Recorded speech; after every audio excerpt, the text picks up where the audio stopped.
তো আপনাদের বলি, টয়টা গাড়ির সামনে অ্যাক্সিডেন্ট হলে কি হয়? যদি অ্যাক্সিডেন্ট বাই চান্স হয়ে যায়, ওর মধ্যে কে থাকেন, ওটা কি বলে গো ভাই, আমার তো আমি জানি না। হ্যাঁ, এয়ার ব্যাগ থাকে না?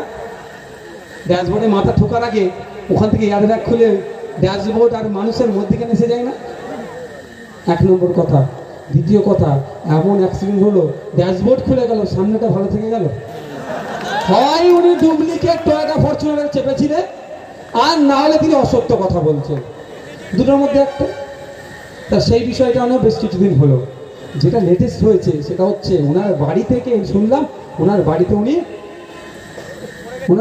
পড়ে গিয়েছেন। কি হয়েছে না হয়েছে দেখার দরকার নেই আমার এখন, যে ওনার বাড়িতে উনি চোট পেয়েছেন। বাড়ি থেকে এসএসকেএম আসলো অনেকটা রাস্তা, কিন্তু দুঃখের বিষয় আমরা আমাদের বাড়িতে কেউ চোট হয়ে গেলে হাত ভাঙুক যাই হোক হ্যাঙ্গো আগে কি গামছা টামছা যা পায় আগে কি করি, বেঁধে দিয়ে তারপরে হসপিটালে নিয়ে যাইতো। ওনার তো রক্তটা ছিল একটু মোছার মতো, কেউ পেলেন না ওখানে। আহারে, আমাকে সত্যি কষ্ট লেগেছে ভাই, আর কি মারছি না, সিরিয়াস বলছে, আমাকে কষ্ট লেগেছিল।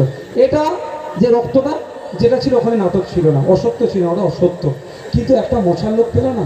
দ্বিতীয় কথা, ওখান থেকে এতটা আসলো, আপনারা কদিন আগে শুনেছিলেন মমতা ব্যানার্জির এক ভাইপোর বিয়ে হচ্ছিল পাহাড়ে, প্রায় 130টা ডক্টর নিয়ে গেছিল, না এই ধরনের কটা ডক্টর নিয়ে গেছিল, ওটা নিয়ে খুব আলোচনা হয়েছিল তো ভাই। তারপরে তৃণমূলের পক্ষ থেকে যুক্তি কে দিয়েছিল, জেড প্লাস সিকিউরিটিতে ডাক্তার থাকে। বেশ ভালো কথা, একটা ভাইপোর বিয়েতে এত ডক্টর গিয়েছিল। ভাইপোর তো ওনার অভাব নেই, উনি ওনার ভাইপোদের কথা অনেক ভাবে এত ডক্টর নিয়ে চলে গেলেন বিয়ে বাড়িতে, কিন্তু আমাদের ভাইপোদের কথা মমতা ব্যানার্জি একবারের জন্য ভাবছে না। তাই জবাব দেওয়ার সময় এসেছে। মমতা ব্যানার্জি যদি তার ভাইপোর কথা ভাবে, আমরাও আমাদের ভাইপোর কথা ভাববো আজ থেকে। ওখানে বলেছে কি জেড প্লাস সিকিউরিটির জন্য কত ডক্টর গিয়েছে। তাহলে মমতা ব্যানার্জি, আমরা যতটুকু জানি আমাদের সাথে সিকিউরিটি তো আছে, আবার এই সিকিউরিটি আছে বলে এখন আজকাল আমার বামপন্থী বন্ধুরা যারা স্বঘোষিত বামপন্থায় বিশ্বাসী বলছেন, আমি কিন্তু বামপন্থার বিরুদ্ধে নয়, কিন্তু এখন বামপন্থার নামে কিছু ধান্তাপন্থা বেরিয়েছে, তাদের আমরা কঠোর বিরোধী। যারা সকালে বামপন্থা করে আর সন্ধ্যের পরে তৃণমূল বিজেপি আরএসএস করে, তাদের আমরা কঠোর বিরোধী করছি। আছে এই ধরনের মাল আপনাদের এলাকায় বেশ কিছু, সকালে সিপিএম করে রাত্রেবেলায় তাপস চ্যাটার্জির সাথে যে গুরু ফুসফুস করছে, এরকম অনেক আছে। 4 নম্বর ওয়ার্ড 5 নম্বর ওয়ার্ড থেকে শুরু করে পৌরসভার দিকে এদিকে অনেক আছে এই ধরনের।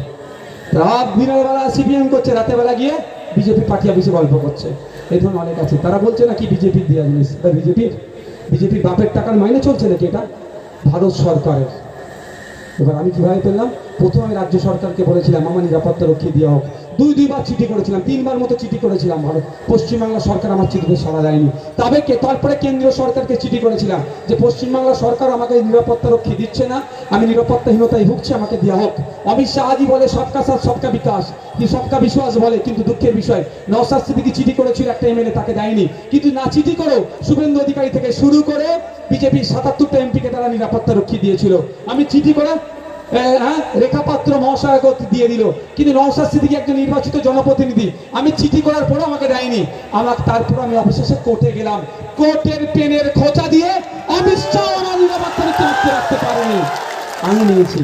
যখন নিয়েছি তখন আমার বামপন্থী বন্ধুরা বলতো না যে বিজেপির সিকিউরিটি নিয়ে ঘুরছে। 2 মিনিট আজেন্ডার পরে 2 মিনিট বক্তব্য দিয়ে শেষ করে দেবো।